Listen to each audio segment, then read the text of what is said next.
Okay, तो आज हम जो है क्या करने वाले हैं, कुछ क्वेश्चन प्रैक्टिस करेंगे कंटिन्यूटी के। तो डाउट है, अभी डाउट बताते हैं। अभी क्वेश्चन नंबर 3 का एक डाउट हम कर रहे हैं, ठीक है। डाउट है 3 में कौन से वाला? फोर्थ पार्ट, वही मॉड x माइनस 5 है, ठीक है। अभी यहाँ पर लास्ट क्लास तक मैंने आपको बताया था continuity of a function at a given point, है ना। But continuity of a function बोले कि कोई भी फंक्शन कंटिन्यूस कब होगा? बहुत अच्छी बात है, तो बहुत अच्छी बात है तेरी, तुझे वीडियो मिलेगी, वीडियो देख लियो। Continuity of a function at a given point हमने करा था। अभी पूरे फंक्शन की कंटिन्यूटी कैसे करने है? अभी अपने डोमेन के हर पॉइंट पे अगर वो कंटिन्यूस हुआ तो वो कंटिन्यूस होगा, ठीक है। आपको समझ आ जाएगा, इसकी चिंता नहीं। थर्ड का फोर्थ पार्ट कर लेते हैं, डी है f x is equal to mod x minus 5। अब बोल रहा है examine the following function for continuity. अब पूरे फंक्शन की कंटिन्यूटी चेक करनी है।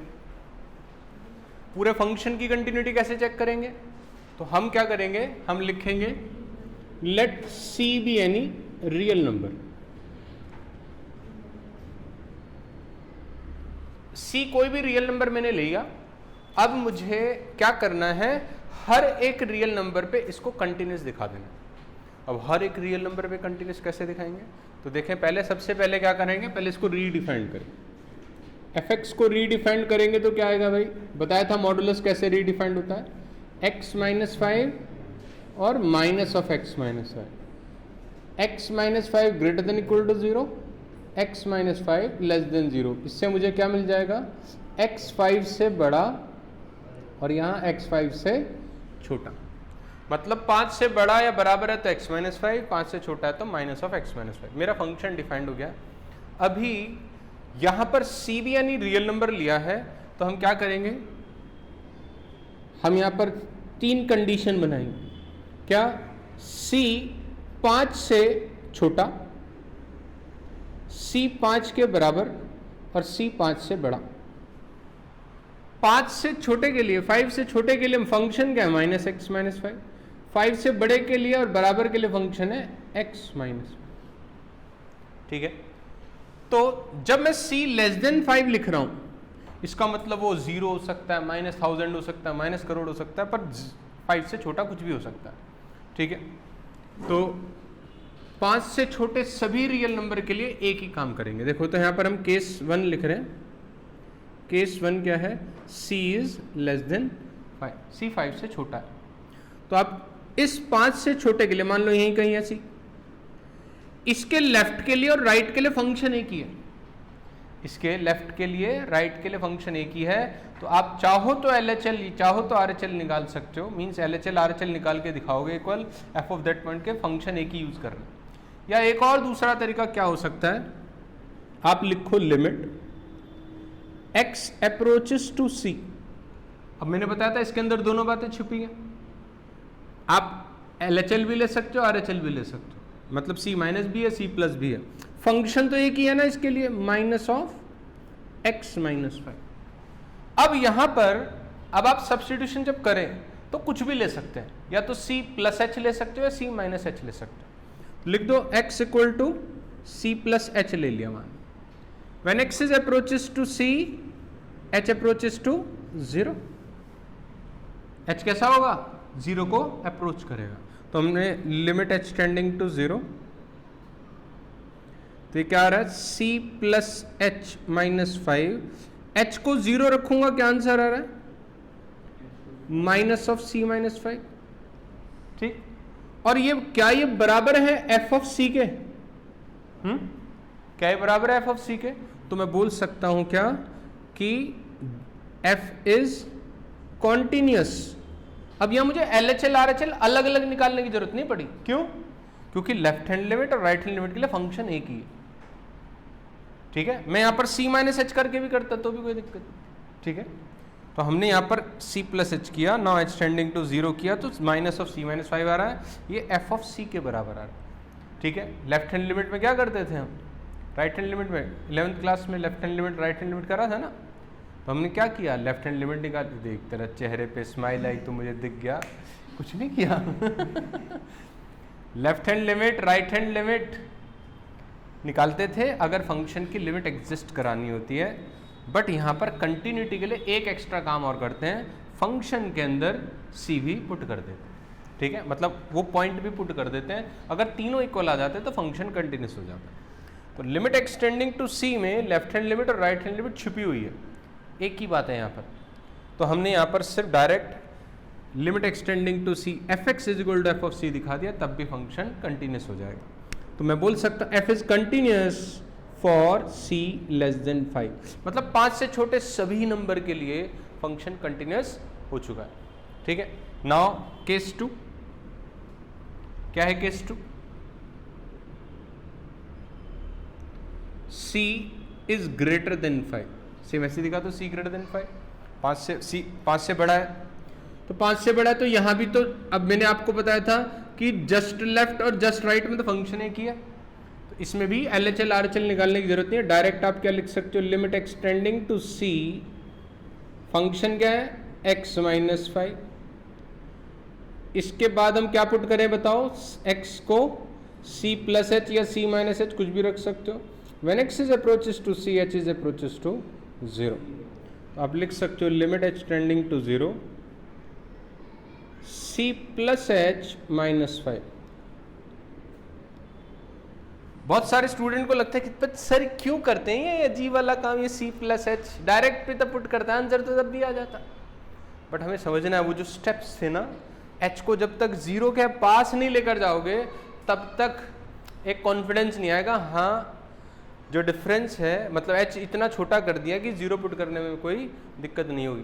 बट यहाँ पर c रख दूंगा, पर आपने c ऐसा ले लिया जो लगेगा कि अरे ये तो बहुत दूर है। ठीक है, तो ये ध्यान रखना है हमें। Limit extending to c x minus 5 के लिए हमारा आंसर क्या आ रहा है, c माइनस 5। क्या ये f ऑफ c अगर मैं निकालूँ तब भी यही आएगा, अगर मैं इसमें c पुट करता हूँ तो c माइनस 5 ही आएगा। लेफ्ट हैंड लिमिट और राइट हैंड लिमिट किसके बराबर आ गई, एफ ऑफ सी के। ठीक है, मैं बोल सकता हूं f is continuous for c greater than 5, c 5 से बड़ा है। नाउ हमें ध्यान रखना है क्या, अब जब मैं c इक्वल टू 5 के लिए चेक करूंगा तब मुझे LHL RHL अलग अलग निकालना ही पड़ेगा। क्यों, LHL के लिए अलग फंक्शन है, RHL के लिए अलग फंक्शन है। ठीक है, तो यहां पर हमारा केस 3 स्टार्ट होता है। केस 3 क्या कह रहा है, केस 3 कह रहा है कि c is equal to 5।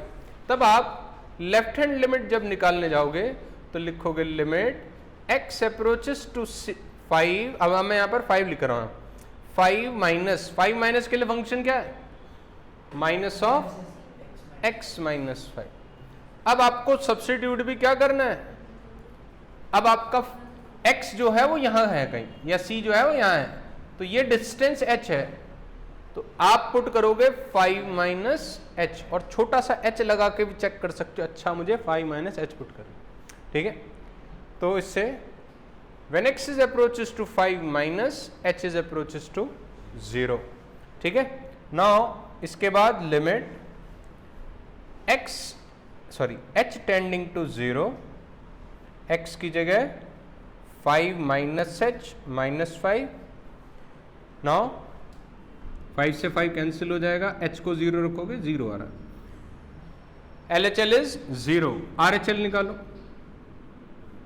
Limit x approaches to 5 plus, 5 plus के लिए फंक्शन क्या है, x माइनस 5। x को क्या पुट करोगे, छोटा सा h लगा के चेक करेंगे तो 5 plus h। When x is approaches to 5 plus h is approaches to 0. Now limit h tending to 0, x की जगह 5 प्लस h माइनस 5, 5 से 5 कटा, h को 0 रखोगे 0, लेफ्ट हैंड लिमिट भी 0, राइट हैंड लिमिट भी 0, f ऑफ 5 और रख लो भाई, 5 रखोगे कहाँ, इक्वालिटी किस पर है, 5 माइनस 5 ये भी 0, तो left hand limit right hand limit F of that point तीनों इक्वल आ गए, मतलब ये भी कंटिन्यूस हो गया। तो मैं बोल सकता हूँ f is continuous for c equal to 5, फिर hence function fx is continuous function. ठीक है, फंक्शन पूरा क्या है, कॉन्टिन्यूस है। समझ आया? तो जब हमें बोले examine the continuity of a function, point ना बोले, तब आपको पूरे रियल नंबर पर चेक करना पड़ेगा।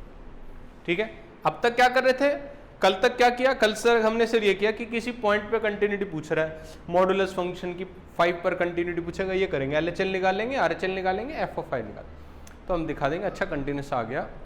बट पूरे फंक्शन की कंटिन्यूटी पूछे तो आपको इस तरीके से काम करना है। ठीक है, ये बात क्लियर है? इसलिए तो छोड़ा था आज के लिए क्वेश्चन कि कंटिन्यूटी ऑफ ए फंक्शन आपको बताना, और आपने पूछ ही लिया, अच्छी बात है। तो नोट कर लो।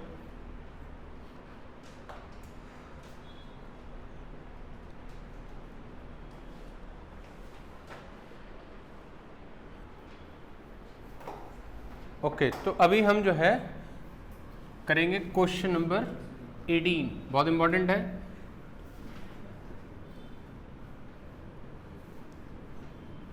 इसमें स्टूडेंट गलती करते हैं ना, और जो गलती करते हैं वो तुमने कर दी। क्वेश्चन को ध्यान से पढ़ो, क्वेश्चन का मतलब क्वेश्चन का पूछने का तरीका क्या है।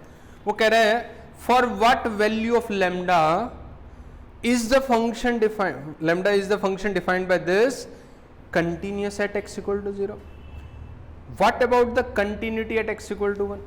तो दोनों ही केस में लैम्डा के लिए बताना है कि लैम्डा की किस वैल्यू के लिए कंटिन्यूस होगा, ये पूछा जा रहा है। तो उसके हिसाब से जवाब नहीं दिया तो मार्क्स कट जाएंगे। ठीक है, तो क्या है क्वेश्चन, fx हमारा गिवन है, lambda x² minus 2x if x is less than or equal to 0, 4x plus 1 if x is greater than 0।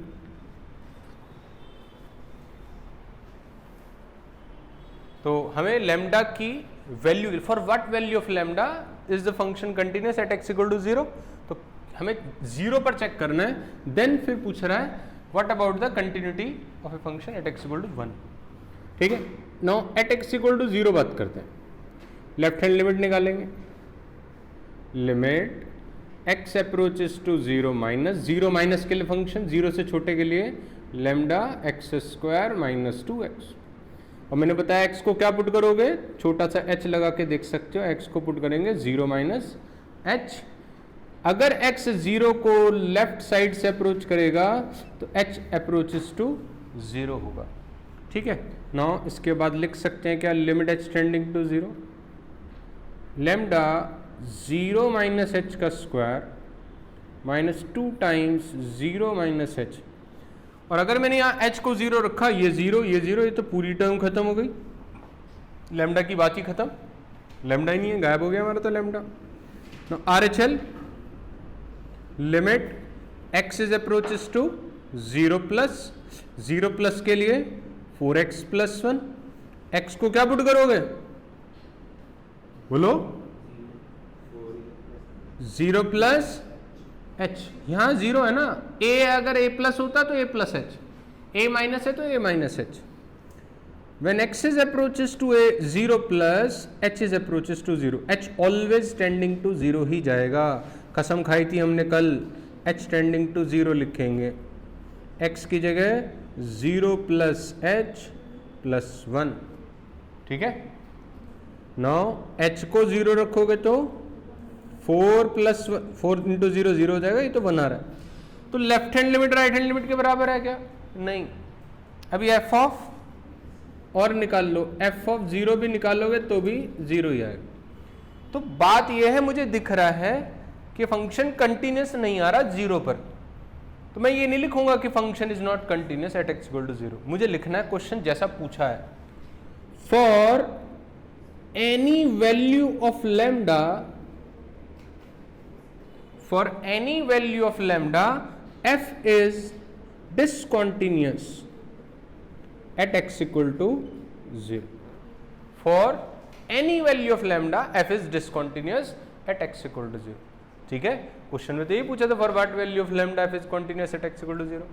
तो यहाँ बताना है लैम्डा कुछ भी रखते रहो, तुम 2 रखो, 5 रखो, 1000 रखो, पर यहाँ पर कुछ भी रखने से भी ये हमेशा 0 पर डिसकंटिन्यूअस ही आएगा।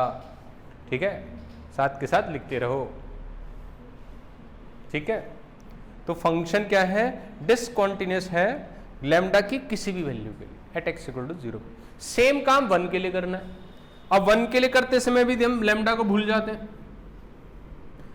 अब अगर मैं एट एक्स इक्वल टू 1 बोल रहा हूं, ध्यान देना इस बात पर कि 1 के यहां जो फंक्शन डिफाइंड है 0 से लेफ्ट में lambda times x square minus 2x, 0 के राइट में 4x प्लस 1 है, तो 1 भी तो यही होगा कहीं। तो 1 के लेफ्ट के लिए और राइट के लिए फंक्शन तो एक ही है? आप क्या लिखोगे, दिखाने के लिए लिख सकते हो LHL निकालने जा रहा हूं भाई, limit extending to 1 minus, direct भी कर सकते थे, 4x प्लस 1, x को 1 माइनस h रखा, x approaches to 1 minus h approaches to 0, no limit extending to 0, 4 1 minus h plus 1, h को 0 करोगे 4 प्लस 1 5 आ रहा है। सिमिलरली RHL भी 5 ही आएगा। ठीक है, और f ऑफ 1 भी 5 ही आ रहा है। तो मैं बोलूंगा फॉर, आंसर कैसे देना है लैम्डा के लिए, for any value of lambda. अब लैम्डा कुछ भी होता रहा, यहां तो लैम्डा का कोई रोल नहीं था, फिर भी लैम्डा के लिए आंसर देना है। For any value of lambda f is continuous at x equal to 1, ये ध्यान रखना है। मार्क्स कटते हैं इस बात पे।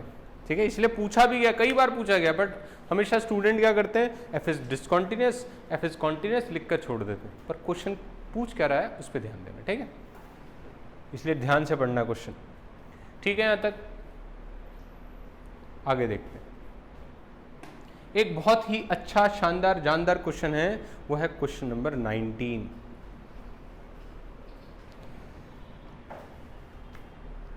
ग्रेटेस्ट इंटीजर के ऊपर है, तो आप भूल तो नहीं गए ग्रेटेस्ट इंटीजर फंक्शन।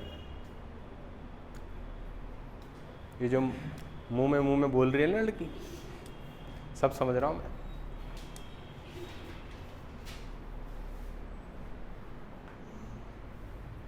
कहता भूलते तो तब ना जब याद होता, याद ही नहीं किया हमने।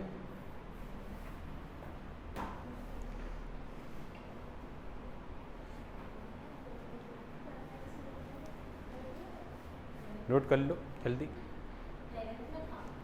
अरे मैंने पढ़ाया था, मैंने पढ़ाया था, भूल गए तुम।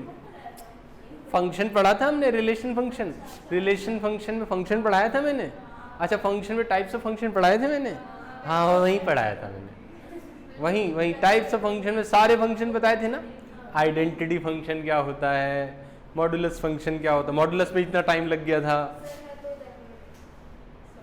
ग्रेटेस्ट इंटीजर फंक्शन बताया, स्मॉलेस्ट इंटीजर फंक्शन बताया, कहाँ काम आते हैं ये भी बताया, पर क्या करें सर, कमज़ोर बुद्धि हो रही है हमारी। गजनी से इंस्पायर हैं हम, हैं गजनी से इंस्पायर हैं, 15 मिनट में भूल जाते हैं। वो कौन है, अरे लड़की ने गजनी मूवी नहीं देखी। तुम्हें मूवी दिखाएंगे, चिंता मत करो, फिर भूल जाना। ठीक है, आमिर खान की एक मूवी आई थी गजनी। अब उसके सर पे चोट लग जाती है। अब चोट लगने के कारण जो है उसके साथ दिक्कत ये होती कि 15 मिनट में भूल जाता था। तो क्या करता था, अपने पूरी बॉडी पे लिख लेता। ठीक है, एग्जाम में करते हैं ना तुम, तो उसने परमानेंट टैटू करवा लिए थे। ठीक है, तो आप ऐसा मत करना, वरना बोर्ड एग्जाम में पता चला तुम सस्पेंड हो गए। कहते सर हमारे सर ने बताया था तरीका कि आप गजनी की तरह लिखवा लेना।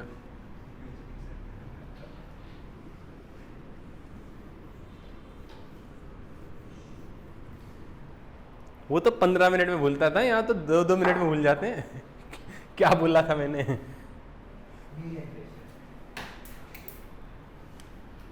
अभी है हमारा question number 19, f x is equal to x minus greatest integer function. बताऊंगा, चिंता मत करो, मुझे सब पता है कि तुम्हें कुछ याद नहीं रहता।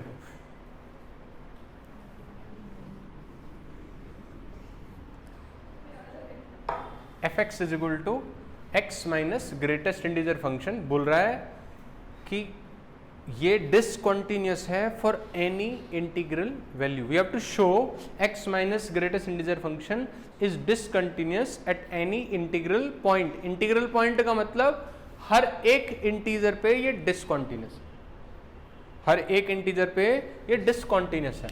तो हम यहाँ पर, अब क्योंकि बात जनरल हो गई है, फॉर एनी इंटीग्रल पॉइंट, तो क्या मैं सिर्फ एक इंटीजर पे दिखा दूं? मैं वही 2 ले लेता हूँ, वही 2 पे डिसकंटिन्यूअस हो गया तो सब पे डिसकंटिन्यूअस हो जाएगा। कैसा करूँ क्या? नहीं, कभी नहीं करते हम। जब भी बात जनरल हो रही है तो हमें जनरल ही लेना पड़ेगा। जैसे सबसे पहले लिया था let C be any real number, यहाँ लिखेंगे let C be any integer. सी कोई भी इंटीजर ले लिया, अब तुम्हारा मन कर रहा है 2 लेने का तो 2 मान लो, से 3 मानना है 3 मान लो, 1000 मानना है 1000 मान लो। हमने तो सी लिख दिया, सी बी एनी इंटीजर। ठीक, अभी सी के लिए हमें चेक करना है कि क्या इसकी लेफ्ट हैंड लिमिट, क्या इसकी राइट हैंड लिमिट और एफ ऑफ दैट पॉइंट तीनों इक्वल हैं।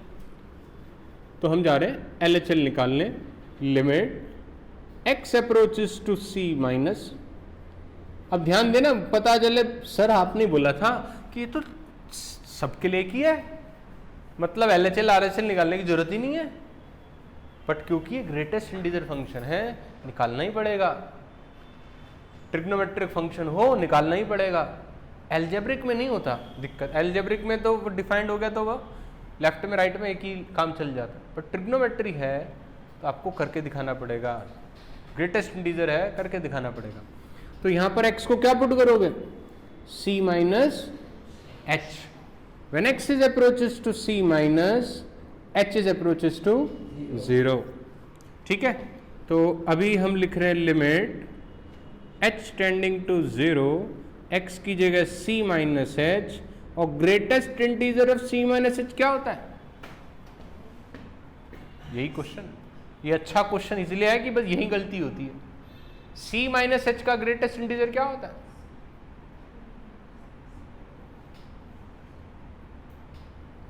आवाज नहीं आ रही क्या मुझे? ठीक है सब।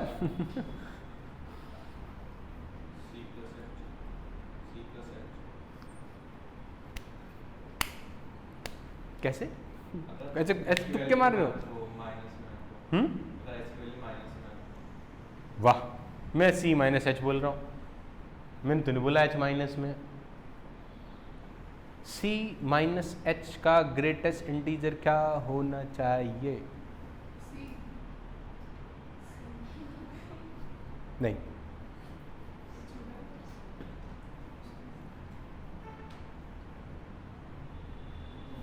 अरे थोड़ी सी तो कॉमन सेंस लगाओ, कुछ तो पुट कर लो। कहते sir no common sense, no common sense. अरे c की जगह 2 रख के देख लो, h की जगह कोई छोटी वैल्यू रख कर देख लो। भाई 2 माइनस 0.1 क्या आंसर आएगा? h अप्रोचेस टू 0 लेना था ना, मैंने फिर भी 0.1 लिया। 1.9, 1.9 का ग्रेटेस्ट इंटीजर क्या होता है? अरे अरे दिक्कत तो ये है, हमें ग्रेटेस्ट इंटीजर याद नहीं है। सर आप क्यों पूछ रहे हो? तो मैं आपको याद दिलाता हूँ, ग्रेटेस्ट इंटीजर का काम क्या होता है। ग्रेटेस्ट इंटीजर का काम होता है कि अगर आपने कोई भी नंबर लिया है, मान लो इसके अंदर आपने पुट किया 1.8, तो 1.8 का ग्रेटेस्ट इंटीजर है, इससे लेस देन इक्वल टू में जाओ, जो सबसे बड़ा इंटीजर है वो इसका आंसर है, और वो क्या होगा? 1। Greatest integer function less than और इक्वल टू x, मतलब जो भी x आपने चूज किया है उससे लेस देन और इक्वल टू में जाओ, जो सबसे ग्रेटेस्ट इंटीजर है, तो वो हमारा आंसर। तो 1.9 का क्या आएगा? तो अगर c माइनस h है तो c माइनस h का क्या आएगा? नहीं सर अभी भी नहीं पता, समझ नहीं आ रहा है। c माइनस 1, क्योंकि डायरेक्ट एक कम हो जा रहा है। 2 था, आंसर कितना है? क्या था? 1। 3 होता 2 आता, डायरेक्ट एक कम हो गया, इसका मतलब ये है कि हमारा जो आंसर आएगा limit h tending to 0 c minus h minus c minus 1। यहां डायरेक्ट h मत पुट कर देना, पता चल रहा है 0 ही आंसर आ रहा है। पहले हम इसमें ये ग्रेटेस्ट इंटीजर, अब आप h को 0 रखोगे, c माइनस सी प्लस 1, हमारे पास 1 आंसर आ रहा है लेफ्ट हैंड लिमिट। क्या क्लियर है? ठीक है, तो मेन बात यही है c माइनस एच का ग्रेटेस्ट इंटीजर की। ठीक है, नाउ सेम काम RHL, right hand limit, limit extending to c plus h, c plus के लिए फंक्शन तो एक ही है, x minus greatest integer, x को क्या पुट करोगे, c plus h, when x is approaches to c plus h is approaches to 0, limit h tending to 0, x की जगह c plus h minus c plus h का greatest integer. और c plus h का greatest integer क्या होगा?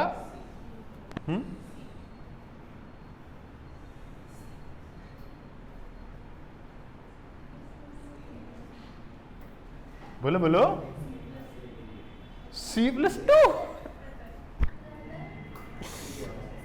आज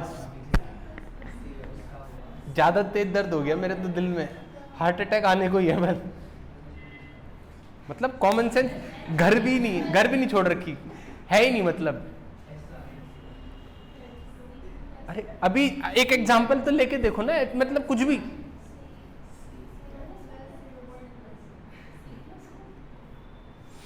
to 2.1 का क्या आएगा ग्रेटेस्ट इंटीजर? तो फिर c प्लस एच का क्या आंसर आएगा? जब तक आप एटलीस्ट एक एग्जांपल लेके तो देखो ना, ऐसे तुक्का मारने का क्या फायदा है? Limit h tending to 0, c plus h minus c से c कटा, h को 0 रखोगे, 0 आंसर आ रहा। Left hand limit is 1, right hand limit is 0, और f ऑफ अगर c निकालने जाएंगे तो c minus greatest integer of c minus c जो कि 0 आ रहा। तो आप देख सकते हैं कि ये हमारा डिसकंटिन्यूअस है, बट अगर मुझसे पूछे टाइप ऑफ कॉन्टिन्यूटी तो हम बोल सकते हैं कंटिन्यूटी फ्रॉम राइट, क्योंकि RHL और f ऑफ c इक्वल है। ठीक है, LHL is not equal to RHL is equal to f of c। मैं लिख सकता हूं ओवरऑल, तो मैं यही बोलूंगा f is discontinuous function for any integral value.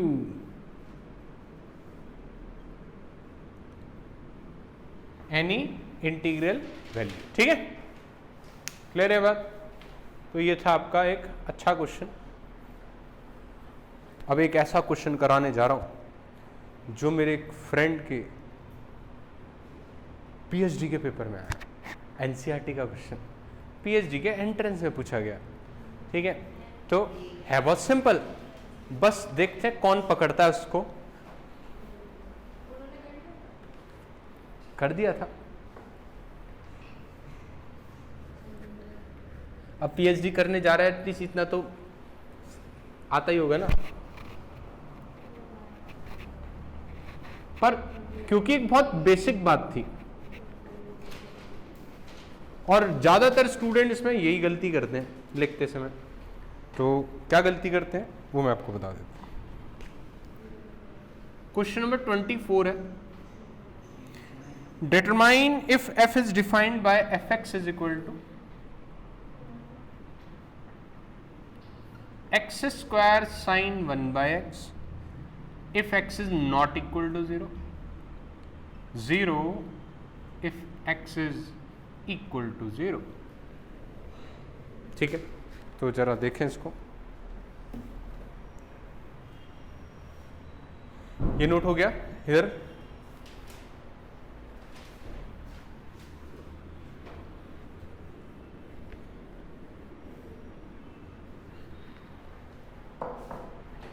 ठीक है, तो नॉट इक्वल टू का मतलब होता है कि जीरो पर, जीरो के अलावा, तो ये है जीरो पर, ये है जीरो, मींस एलएचएल के लिए भी यही डिफाइंड है, आरएचएल के लिए भी यही डिफाइंड है, सिर्फ जीरो को छोड़कर बाकी हर जगह यही है। कहने का मतलब ये है, सिर्फ जीरो को छोड़कर बाकी हर जगह फंक्शन यही है।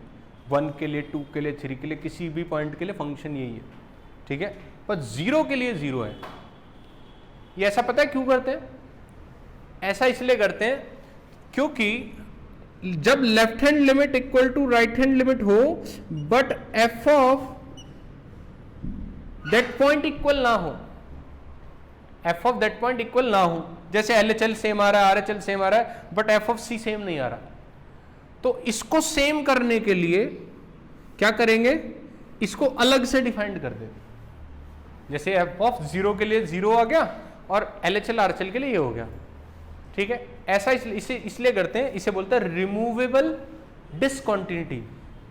पहले ये एलएचएल आरएचएल इक्वल है but f of c equal नहीं है, तो मैं इसकी डिसकंटिन्यूटी को रिमूव कर सकता हूं। कैसे रिमूव कर सकता हूं? ऐसे, एलएचएल के लिए, एलएचएल आरएचएल के लिए एक फंक्शन हो जाएगा और एफ ऑफ दैट पॉइंट के लिए एक फंक्शन में अलग से डिफाइन कर दूं जो इन दोनों का आंसर आ रहा हो, ठीक है। तो ये रिमूवेबल डिसकंटिन्यूटी होती है। इसकी डिसकंटिन्यूटी रिमूव करने के लिए हम ये अलग अलग डिफाइन कर देते हैं, ठीक है। तो अभी हम क्या करेंगे, लेफ्ट हैंड लिमिट निकालेंगे, फिर भी limit x is approaches to 0 minus, function तो एक ही है एक्स स्क्वायर साइन 1/x, ठीक।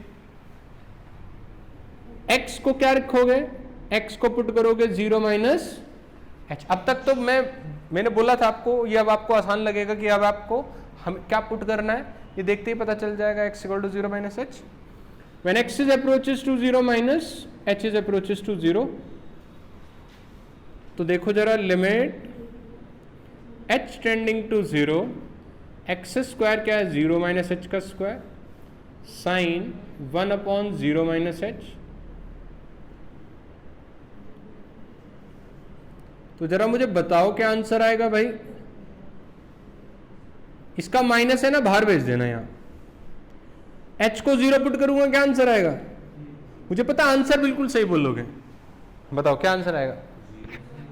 0। पर कैसे आएगा? साइन 1/0 क्या होगा?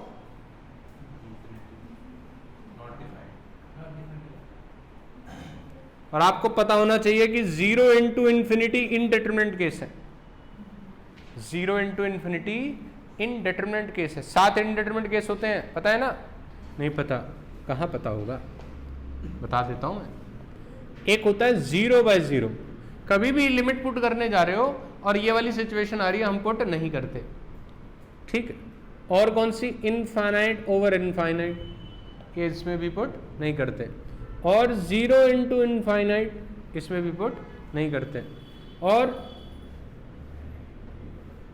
इनफाइनाइट रेस्ट पर 0, 0 रेस्ट पर इनफाइनाइट, और इनफाइनाइट रेस्ट पर इनफाइनाइट, और 1 रेस्ट पर इनफाइनाइट। ये 7 आपके पास इनडिटरमिनेट केस हैं। इसमें इस पे डाउट है मुझे, 0 रेस्ट पर 0 या 0 रेस्ट पर इनफाइनाइट है, ठीक है। तो ये आपके पास 7 इनडिटरमिनेट केस है। इनमें से ये आपके पास आ रहा है कि अगर मैंने h को 0 रखा, ये 0 और ये इनफाइनाइट, ऐसा आपको लग रहा है ना? 1/0 क्या होता है?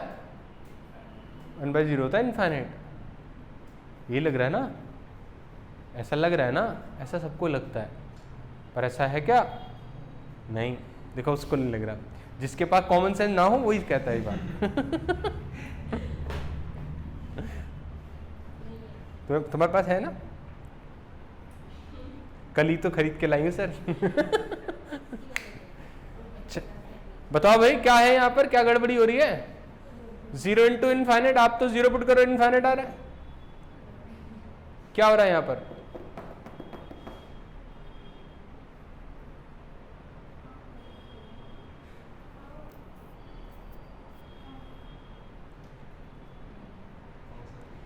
अब जो जीरो इंटू इनफाइनाइट लिख के और जीरो लिख देंगे, क्योंकि वो तो सोचेंगे अच्छा जीरो इंटू इनफाइनाइट तो जीरो होता है, जीरो की किसी से मल्टीप्लाई करो जीरो आता है आंसर। ओके ठीक है, जीरो आंसर आ गया और आंसर भी सही आ गया। LHL equal to RHL equal to f of zero means function continuous. देखा आंसर कॉन्टिन्यूस है, यस गुड। बट गलती क्या है, गलती है यहां पर, ध्यान देना। आपने जीरो पुट किया, साइन की मैक्सिमम वैल्यू ही 1 है, आप कैसे इनफाइनाइट बोल सकते हो? ये छोटा सा ट्रिक, साइन की मैक्सिमम वैल्यू क्या है 1, साइन का ग्राफ बताया था, साइन की मैक्सिमम वैल्यू क्या है 1। तो आप कह रहे हो कि मैं 1/0 लिखूंगा तो ये इनफाइनाइट भाग जाएगा। अरे साइन कैसे इनफाइनाइट भाग जाएगा, साइन की तो मैक्सिमम वैल्यू 1 ही है, तो वो ज्यादा से जाएगा, कहां जाएगा 1 पे जाएगा। बट मुझे पता नहीं है कि इनफाइनाइट पर जब साइन इंफिनिटी होगा मींस पुट तो मैं इनफाइनाइट कर सकता हूं, आंसर क्या आएगा, आंसर मुझे नहीं पता क्या होगा। साइन इंफिनिटी पर मैं बोल रहा हूं 1 आएगा, आप बोलोगे क्यों भाई, क्या पता 0 आए, क्या पता -1 हो, हमें थोड़ी पता इंफिनिटी कौन सी वाली है और कहां पर, उस सिचुएशन में साइन कहां पर होगा, ये चलता जा रहा है, मुझे क्या पता किस इंफिनिटी पे ये 0 पर है कि -1 पर है। तो इसीलिए क्यों हम ये बोलेंगे कि यहां पर कोई k है, ओके यहां पर कोई एक k वैल्यू मुझे मिलने वाली है, जो कि k जो है ना वो पक्का -1 से 1 के बीच में लाई करेगा। Okay got it. यहां जो k मुझे मिलने वाला है वो किसके बीच में लाई करेगा, -1 से 1 के बीच में लाई करेगा, हमने ये बता दिया। और क्योंकि -1 से 1 के बीच में लाई करेगा, होगी तो कोई कांस्टेंट वैल्यू, तो मैं इसको क्या लिख सकता हूं, ये लिख सकता हूं 0। समझ आ रही है बात? इसीलिए पीएचडी में पूछा गया था, क्योंकि ज्यादातर स्टूडेंट्स को ध्यान ना देकर डायरेक्ट कर देते हैं काम। और ऐसा भी नहीं कि हाँ बहुत बढ़िया क्वेश्चन था पीएचडी लायक, बट फिर भी ये छोटी सी बात ज्यादातर गलतियां होती हैं स्टूडेंट की, तो ये आपको ध्यान रखना है, ठीक है।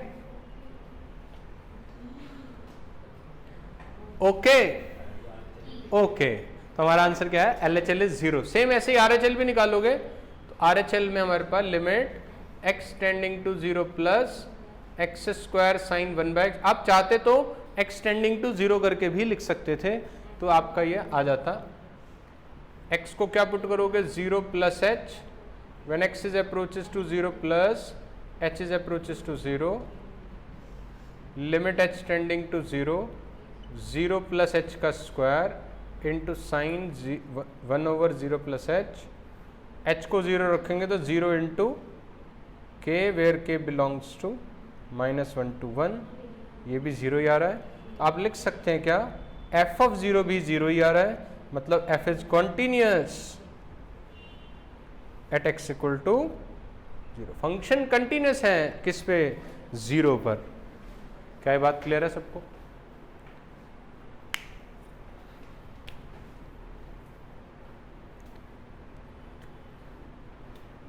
अब आपको वो क्वेश्चन कराया जाएगा इसके बाद जो मेरे बोर्ड एग्जाम में आया था,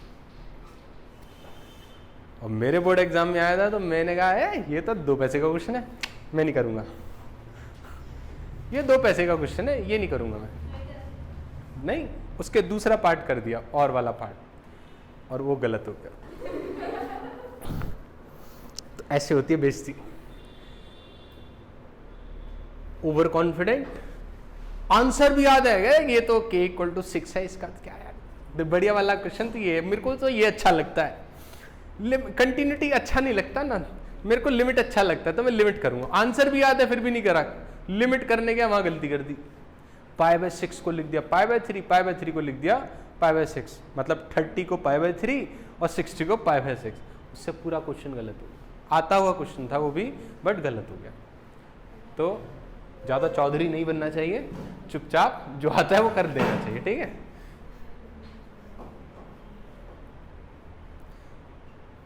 वो है क्वेश्चन नंबर 26।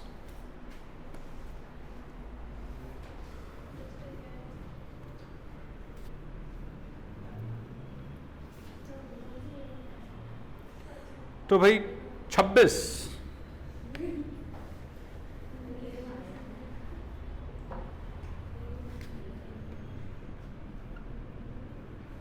तो क्वेश्चंस के साथ मेमोरी है, समझ रहे हो? 24 की मेमोरी बता दी, 26 की मेमोरी बता दी, ऐसे मेमोरी जुड़ी है।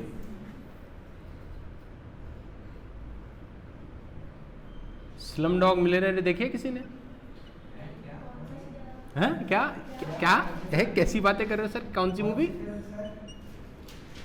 स्लम डॉग मिलियनेयर नहीं देखी? ए यार तुम अच्छी चीजें नहीं देखते हो ना, तुम दिक्कत यही है।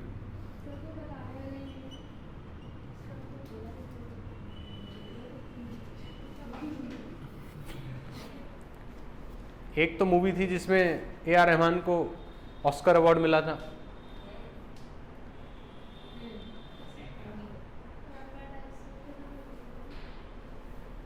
आजा आजा जिंद शामी आने निकलने आजा, वाली मूवी। कौन बनेगा करोड़पति चलता है उसके अंदर, और वो उससे जो क्वेश्चन पूछता है, जो क्वेश्चन पूछता है वो उसके साथ इंसिडेंट हो रखा होता है, मतलब उसकी लाइफ में वो कहीं ना कहीं जुड़ा हुआ होता है, ठीक है? तो वो जीत जाता है, वो जीत जाता है। तो इसीलिए स्लम डॉग मिलियनेयर मतलब एक बहुत नॉर्मल क्लास से, मतलब बिल्कुल खराब क्लास से, ऐसे समझो, वो मिलियनेयर बन जाता है। कैसे बन जाता है? उसकी लाइफ में जो हुआ होता है, ठीक है, वो बस उसे याद होता है। अच्छा ये इंसिडेंट तो मेरे साथ हुआ था, तो ये क्वेश्चन उससे रिलेट करता है, सिचुएशन से रिलेट करता है, वो जवाब दे देता है, वो सही हो जाता है। ऐसे करते करते, ठीक है, बहुत अच्छी मूवी है। और भी उसकी स्टोरी दिखाते हैं।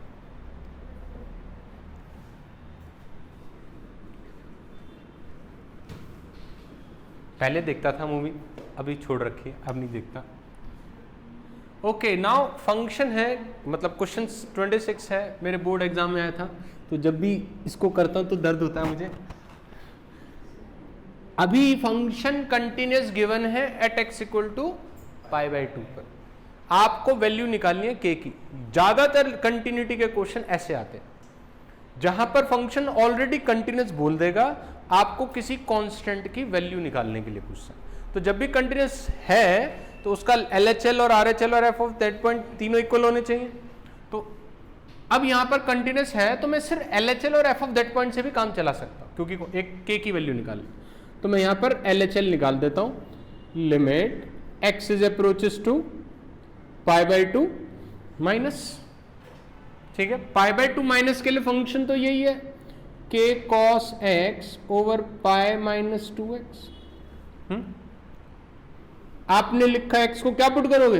अब तक तो बोलने की, हाँ, π/2 माइनस h, तो रट जाना चाहिए ना। अच्छा यही करना है, मैंने बोला था हर क्वेश्चन में यही करना है, बोला था स्टार्टिंग में, h टेंडिंग टू 0। नाउ कसम h टेंडिंग टू 0 की, x की जगह क्या पुट होगा? π/2 minus h upon pi minus 2 times π/2 minus h। तो limit h tending to 0, cos 90 minus theta क्या होता है? साइन थीटा, तो k साइन h हो जाएगा। पाई माइनस 2 टाइम्स पाई, ये क्या हो गया? पाई से पाई कट गया, साइन h अपॉन 2h आ रहा है। क्या आपने लिमिट में एक आइडेंटिटी पढ़ी थी, limit x tending to 0 sine x upon x कितना होता है?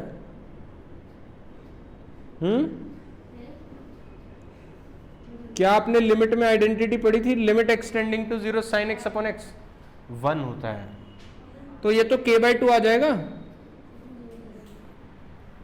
ये आ जाएगा हमारा k/2। तो जैसे कुछ ने गर्दन हिलाई कि सर नहीं पढ़ी, तो अभी पढ़ाने हैं क्या आंसर, ये ठीक है। तो अभी हम बताते हैं आपको क्या क्या आइडेंटिटी थी। ये LHL k/2 आ गया, f ऑफ π/2 हमारा 3 है, तो मैं तो बोल सकता ना LHL equal to f of π/2 as f is continuous. तो k/2 किसके बराबर? 3 के बराबर, और k इक्वल टू 6। इतना ही आसान था बस।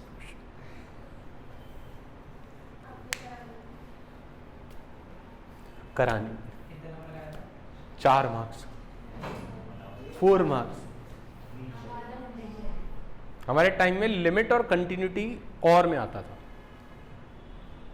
लिमिट का क्वेश्चन और कंटिन्यूटी का क्वेश्चन और में आता था। तब लिमिट जो है 11th क्लास में नहीं थी, लिमिट 12th क्लास में ही थी।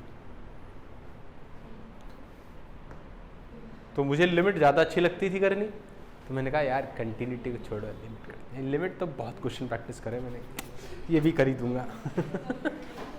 हो गया क्वेश्चन, ठीक है।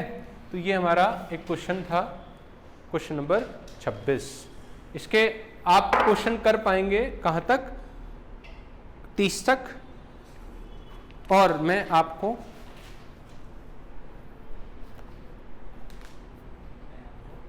क्या कराता हूँ, क्या कराता हूँ, कुछ नहीं, अभी मैं करता हूँ क्लास खत्म, ठीक है। चलो okay, bye bye, enjoy, God bless.